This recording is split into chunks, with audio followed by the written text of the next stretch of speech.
វិភាគបុរាណភាសិតដឹងរង្គោះបោះបណ្ដោយពាក្យថាដឹងស្ថិតក្នុងឃ្លាទី1វាជាឧបករណ៍ខ្មែរយើងនាសម័យចាស់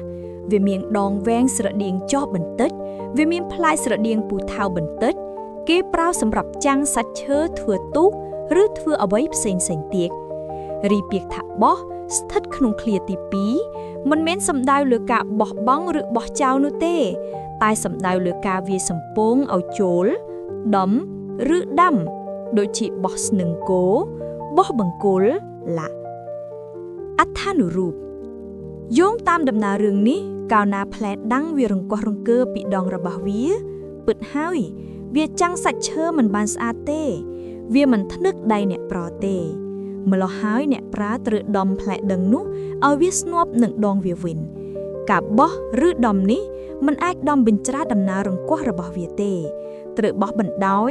ឬដំបណ្ដោយទើបវាជាប់មាំកុំនោះទេវានឹងរង្គោះរង្គើកាន់តែខ្លាំងជាងមុនអត្ថបទរូប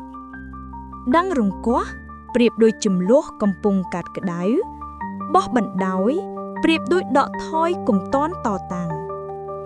អត្ថន័យជារួមសុភាសិតនេះចង់អប់រំយើងថាការប្រឈមនឹងចំលោះរង្គោះរង្គើទាំងឡាយណាទោះត្រឹមជាការប្រកែកសម្ដីគ្នាយ៉ាងណាក្តីបើមានម្ខាងកើតចិត្តក្តៅមានណាស់ចង់ឈ្នះរហូតឆេះជាកំហឹងស្ថានភាពហ្នឹងវាពុំអាចបញ្ចប់ចំលោះរកខុសរកត្រូវបានទេបើយើងនៅតតាំងទទឹងពាក្យទទឹងសម្ដីទៅមុខទៀតម្ល៉េះហើយលោកថាឲ្យយើងដកថយឬបណ្ដោយមួយខ្យល់សិនទៅលុះណារៀងស្ងប់អារម្មណ៍ស្វាងកំហឹងចាំកែសម្រួលស្ថានភាពនិយាយចរចារកខុសត្រូវដោយអរិយបទទុនភ្លុនឡើងវិញនោះទើបមានដំណោះស្រាយល្អទាំងសងខាងដំណើររឿងនេះធ្វើឲ្យខ្ញុំនឹកដល់សុភាសិតឥណ្ឌាដែលបានពោលថាពេលនៅលើសមុទ្រពិតណាស់យើងមិនអាចផ្លាស់ប្ដូរទិសដៅខ្យល់បានទេប៉ុន្តែយើងអាចគ្រប់គ្រងទូកខ្លួនឯងបាននៅក្នុងចំនួនពិតណាស់យើងមិនអាចបង្វិលទិសដៅកំហឹងរបស់គេឲ្យបែកគេចចេញពីយើងភ្លាមបានទេ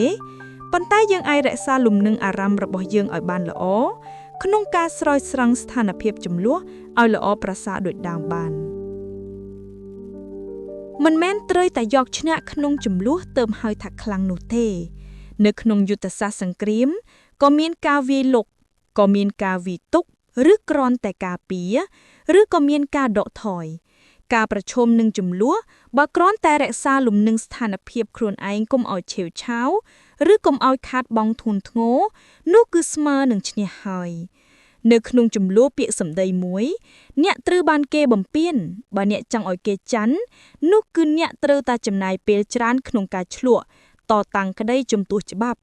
ប៉ុន្តែបើអ្នកចង់ឲ្យស្ថានភាពត្រឡប់មកដូចដានអ្នកគ្រាន់តែលំនឹងអារម្មណ៍ឲ្យបានល្អដើម្បីរក្សាភាពត្រឹមត្រូវរបស់អ្នក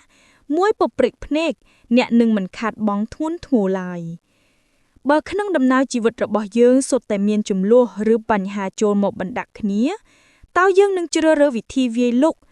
ឬយើងនឹងជ្រើសរើសវិធីគ្រាន់តែទប់ការពារឬយើងនឹងជ្រើសរើសវិធីដកថយ